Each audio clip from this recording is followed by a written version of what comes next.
পশ্চিমবঙ্গের নতুন smart meter, আপনার পকেট কাটার নতুন সরকারি যন্ত্র।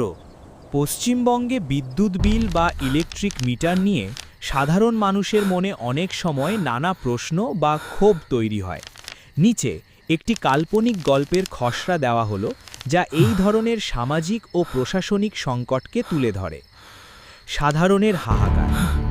গল্পের শুরু হয় দক্ষিণ ২৪ পরগনার এক প্রত্যন্ত গ্রামের সাধারণ কৃষক পরেশ দাসের ঘর থেকে।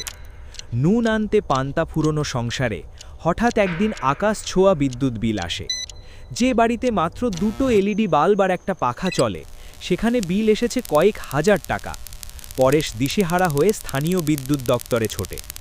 দপ্তরের অন্দরে বিদ্যুৎ অফিসে গিয়ে পরেশ দেখে তার মতো আরও শয়ে শয়ে মানুষ লাইনে দাঁড়িয়ে। কেউ বলছে মিটারের রিডিং লাফিয়ে বাড়ছে, কেউ বলছে পুরনো মিটারের চেয়ে নতুন স্মার্ট মিটারে দ্বিগুণ বিল আসছে। অফিসের বড়বাবু নির্বিকার। তিনি শুধু বলেন, সরকারের নিয়ম, বিল যা এসেছে তাই দিতে হবে, নয়তো লাইন কাটা যাবে। দুর্নীতির জাল।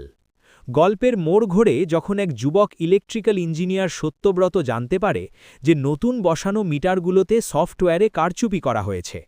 সে বুঝতে পারে সরকারের অন্দরে থাকা কিছু অসাধু চক্র এবং ঠিকাদার সংস্থা মিলে এমন এক পদ্ধতি চালু করেছে যাতে সাধারণ মানুষের পকেট কেটে সরকারি কোষাগার বা ব্যক্তিগত পকেট ভরা যায়।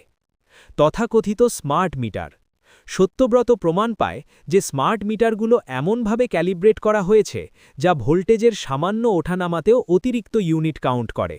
এমনকি বিদ্যুৎ না থাকলেও রিডিং সচল থাকে। অভিযোগ করলে বলা হয় এটি টেকনিক্যাল এরার, কিন্তু বাস্তবে এটি একটি পরিকল্পিত লুট। শেষ পরিণতি। গ্রামের মানুষ একজোট হয়ে প্রতিবাদ শুরু করে। তারা স্লোগান তোলে, ভুল বিল মানছি না, পকেট কাটা চলবে না। পরেশ দাসের মতো মানুষরা